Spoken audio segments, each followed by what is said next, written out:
الحمد لله الذي هدانا لخير الأديان وما كنا لنهتدي لولا أن هدانا الله وأكمل لنا ديننا وأتم علينا نعمته ورضي لنا الإسلام دينا فلا نعبد ولا نستعين إلا إياه ألف بين قلوب أهل الإيمان فأصبحوا بنعمته إخوانا وحثهم على أن يكونوا كأعضاء جسد واحد أنصارا وأختانا نهاهم عن موالاة أعدائه أعداء الإسلام والمسلمين وأوعدهم بمس النار والخذلان على الركون إلى الظالمين والصلاة والسلام على شمس الهداية واليقين المميز بين الطيب والخبيث المهين المأمور بالغلظة والجهاد على الكفار والمنافقين وإعداد المستطاع من القوة المرهبة قلوب أعداء الله المقتولين سيدنا ومولانا محمد المبعوث رحمة للعالمين منقذا للخلائق من غضب الله ذي القوة المتين وعلى آله وصحبه الأشداء على الكفار الرحماء بين المؤمنين وأتباعهم وتابعيهم أجمعين إلى يوم القيامة الحماة بيضة الإسلام والدين المبين. أما بعد فيا أيها الناس إلى ما هذا التنافس الفظيع ولم يزل القرآن العظيم ينبهكم وإلى ما هذا التناوم الشنيع ولم يبرح الدهر اليقظان يوقظكم.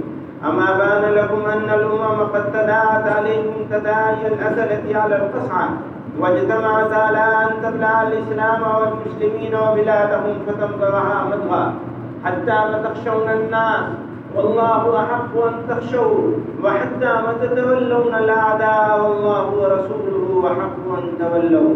أفطال عليكم الأمل كالذين من قبل فقست قلوبكم أم زال عنكم الخشوع لذكر الله فتحجرت أفكاركم وعقولكم ألا ترون أن من الحجارة لما يتفجر منه الأنهار عن مخافة الله، وأن منها لما يشقق فيخرج منه الماء ويهبط من خشية الله؟ أفحسبتم أن تتركوا أن تقولوا آمنا وأنتم لا تفتنون؟ أم حسبتم أن تدخلوا الجنة ولما يأتكم مثل الذين خلوا من قبل وتبتلوا بمثل ما كانوا يبتلون؟ فوالله ليعلمن الله الذين صدقوا وليعلمن الكاذبين، وليعلمن الله الذين جاهدوا منكم وليعلمن الصابرين. فقد ورد في الخبر عن النبي الصادق الأبر صاحب القبر الأعظم صلى الله عليه وسلم أنه قال: سيكون بعدي أمراء، فمن دخل عليهم فصدقهم بكذبهم وأعانهم على ظلمهم فليس مني ولست منه وليس ببارد علي الحوض.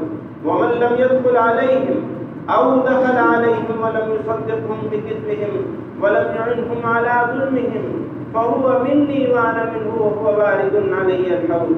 وقال عليه الصلاة والسلام: لا تحاسدوا ولا تباغضوا ولا تدابروا وكونوا عباد الله إخوانا.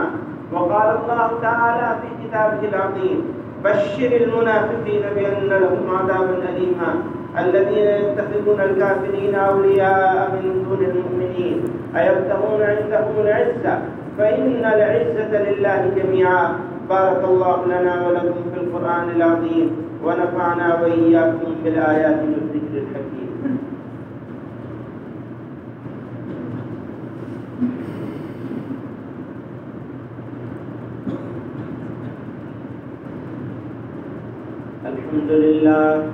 الحمد لله نحمده ونستعينه ونستغفره ونؤمن به ونتوكل عليه ونعوذ بالله من شرور أنفسنا ومن سيئات أعمالنا. من يهده الله فلا مضل له ومن يضلل فلا هادي له، ونشهد أن لا إله إلا الله وحده لا شريك له، ونشهد أن سيدنا ومولانا محمدا عبده ورسوله صلى الله تعالى عليه وعلى آله وصحبه وبارك وسلم. أما بعد، فيا أيها الناس اتقوا الله تعالى في السر والعلن وذروا الفواحش ما ظهر منها وما بطن، وحافظوا على الجمع والجماعة ووطنوا أنفسكم على السمع والطاعة، واعلموا أن الله أمركم بأمر بدأ فيه بنفسه ثم ثنى بملائكته ثم ثلث بالمؤمنين من برية جنه وإنسه، فقال ولم يزل قائلا كريما تشريفا لقدر حبيبه وتبجيلا وتعظيما: إن الله وملائكته يصلون على النبي يا أيها الذين آمنوا صلوا عليه وسلموا تسليما. وقال عليه الصلاة والسلام وهو في قبره حي: البخيل من ذكرت عنده ولم يصل عليه. وقال عليه الصلاة والسلام: وكفى به ابتهاجا وفخرا من صلى علي واحدة صلى الله عليه عشرا. اللهم صل وسلم وبارك على أحب خلقك إليك وأكرم لديك سيدنا ومولانا محمد وآله وصحبه وتابعيه كما تحب وترضى عدد ما تحب وترضى. وارض اللهم عن صديق نبيك وصديقه وأنيسه في الغار ورفيقه من قال في حقه سيد من جاء منك بالنهي والأمر. لو كنت متخذا خليلا غير ربي لاتخذت أبا بكر. وارض اللهم عن الناطق بالصدق والصواب الفارق بين الحق والباطل الأواه الأواب من قال في حقه سيد الجن والبشر. لو كان بعدي نبي لكان عمر. وارض اللهم عن كامل الحياء والإيمان محيي الليالي قياما وتلاوة ودراسة وجمعا للقرآن من قال في حقه أكمل الخلائق وسيد ولد عدنان. لكل نبي رفيق في الجنة ورفيقي فيها عثمان بن عفان. وارض اللهم عن مركز الولاية والقضاء، باب مدينة العلم والسخاء، ليث بني غالب، إمام المشارق والمغارب، من قال في حقه النبي الأواب، من كنت مولاه فعلي مولاه. وارض اللهم عن السيدين الشهيدين القمرين المنيرين ريحانتي سيد الكونين، من قال في حقهما منير فضاء الدارين، سيدا شباب أهل الجنة الحسن والحسين. وارض اللهم عن أمهما البتول الزهراء بضعة جسد النبي عليه الصلاة والسلام العزيزة الغراء، من قال في حقها منقذ الخلائق عن النار الحاطمة، سيدة نساء أهل الجنة فاطمة. وارض اللهم عن عمي نبيك المخصوصين بالكمالات بين الناس، أبي عمارة الحمزة وأبي الفضل العباس. وارض اللهم عن الستة الباقية من العشرة المبشرة بالجنة الكرام، وعن سائر البدريين وأصحاب بيعة الرضوان الليوث العظام، وعن سائر الأنصار والمهاجرين من الصحابة والتابعين وأتباعهم وتابعيهم أجمعين إلى يوم القيامة. اللهم لا تجعل لأحد منهم في عنقنا ظلامة، ونجنا بحبهم عن أهوال يوم القيامة، واجعلهم شفعاء لنا ومشفعين بين يديك يوم المحشر، واجعلهم شفعاء لنا ومشفعين بين يديك يوم المحشر. اللهم لا تجعل لأحد منهم في عنقنا ظلامة، ونجنا بحبهم عن أهوال يوم القيامة، واجعلهم شفعاء لنا ومشفعين بين يديك يوم المحشر. اللهم يا من أمره بين الكاف والنون، ومن إذا أراد شيئا قال له كن فيكون، نتوسل إليك بجاه نبيك الأمين المأمون، نتوسل إليك بجاه نبيك الأمين المأمون أن تنصر الإسلام والمسلمين وتنجز وعدك، وكان حقا علينا نصر المؤمنين.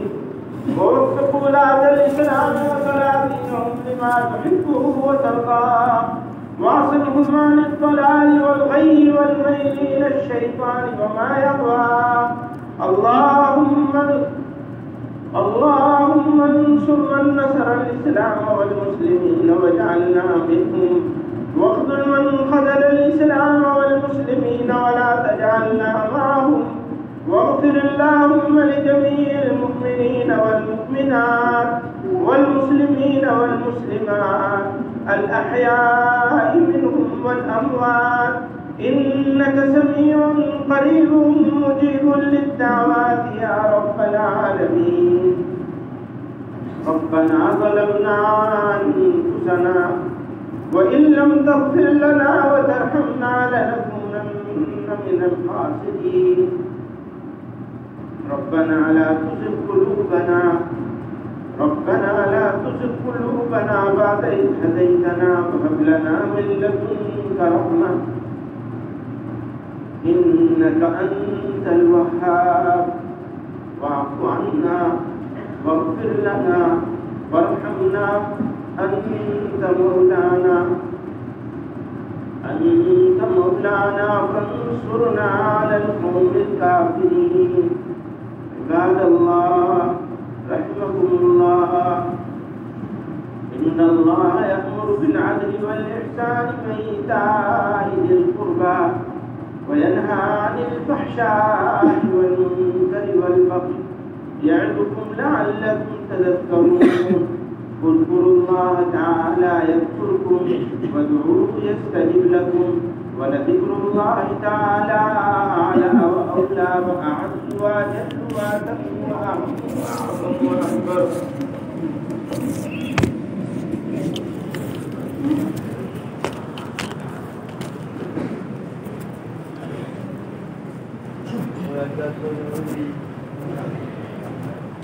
الله أكبر. أكبر الله أكبر الله أكبر الله أكبر أشهد أن لا إله إلا الله أشهد أن لا إله إلا الله أشهد أن محمدا رسول الله أشهد أن محمدا رسول الله حي على الصلاة حي على الصلاة حي على الفلاح حي على الفلاح قد قامت الصلاة قد قامت الصلاة الله أكبر الله أكبر لا إله إلا الله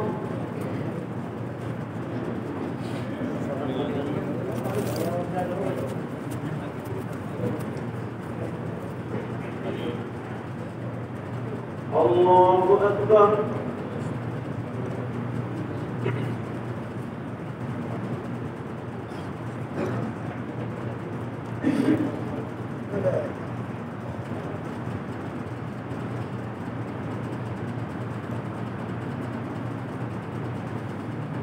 الحمد لله رب العالمين الرحمن الرحيم مالك يوم الدين إياك نعبد وإياك نستعين اهدنا الصراط المستقيم صراط الذين أنعمت عليهم غير المغضوب عليهم ولا الضالين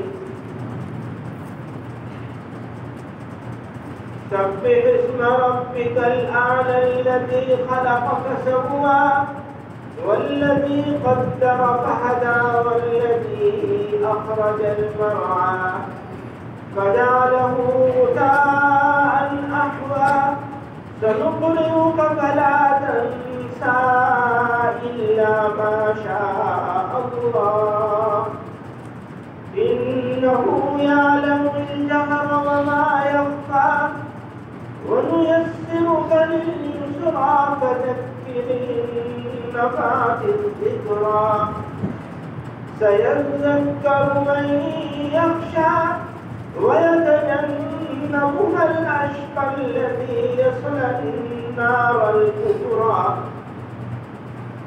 ثم لا يموت فيها ولا يحيا قد أفلح من تزكى وذكر اسم ربه فصلى بل تؤثرون الحياة الدنيا والآخرة خير وأبقى إن هذا لفي الصحف الأولى صحف إبراهيم وموسى الله أكبر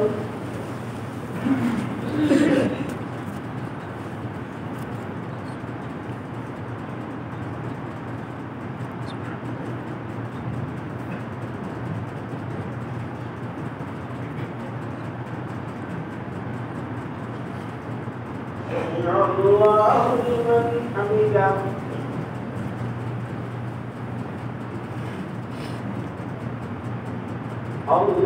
الله أكبر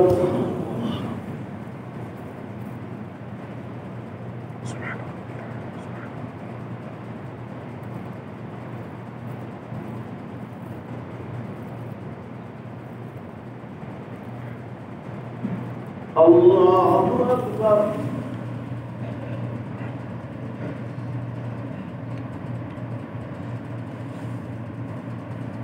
أكبر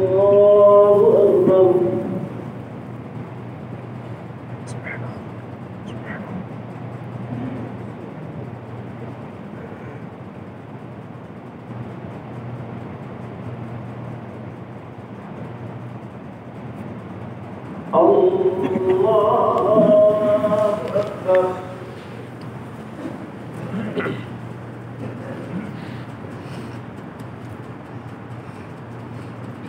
الحمد لله رب العالمين الرحمن الرحيم مالك يوم الدين إياك نعبد وإياك نستعين اهدنا الصراط المستقيم صراط الذين أنعمت عليهم غير المغضوب عليهم ولا الضالين. هل أتاك حديث الغاشية وجوه يومئذ خاشعة عاملة ناصبة تصلى نارا حامية تسقى من عين آنية ليس لهم طعام إلا من ضريع لا يسمن ولا يغني من جوع وجوه يومئذ ناعمة لسعيها راضية في جنة عالية لا تسمع فيها لاغية فيها عين جارية فيها سرر مرفوعة وأكواب موضوعة ونمارق مصفوفة وزرابي مبثوثة أفلا ينظرون إلى الإبل كيف خلقت وإلى السماء كيف رفعت وإلى الجبال كيف نصبت وإلى الأرض كيف سطحت فذكر إنما أنت مذكر لست عليهم بمسيطر إلا من تولى وكفر فيعذبه الله العذاب الأكبر إن إلينا إيابهم ثم إن علينا حسابهم. الله أكبر.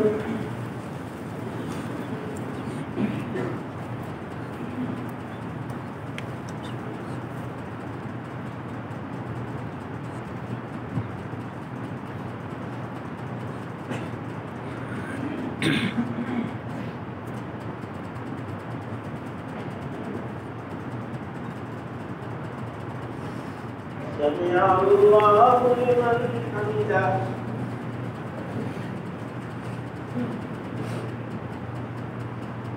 الله أكبر.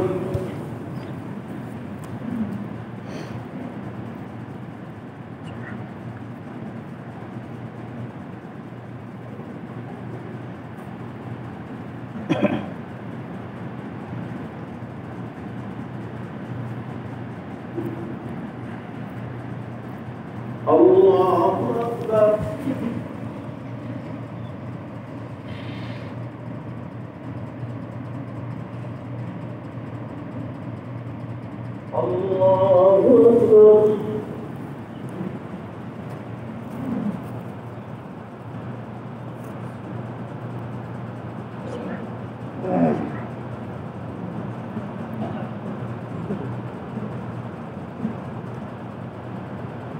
الله أكبر.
السلام عليكم ورحمة الله.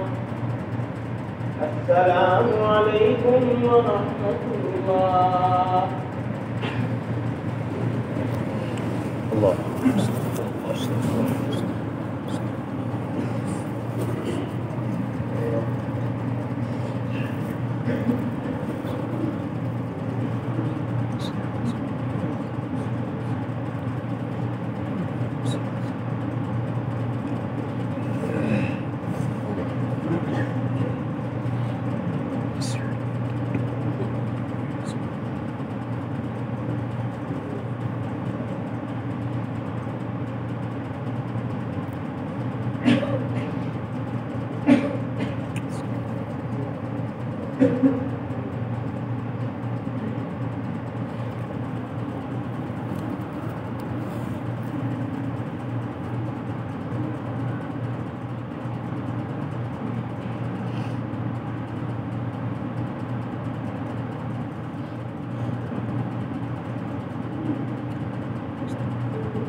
सुनन और नवाफिल से फरागत के बाद आप हज़रात तशरीफ़ रखें।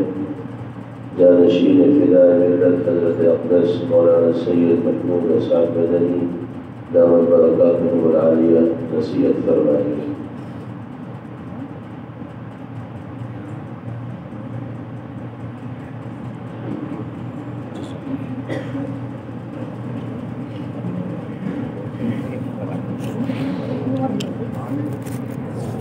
Thank you.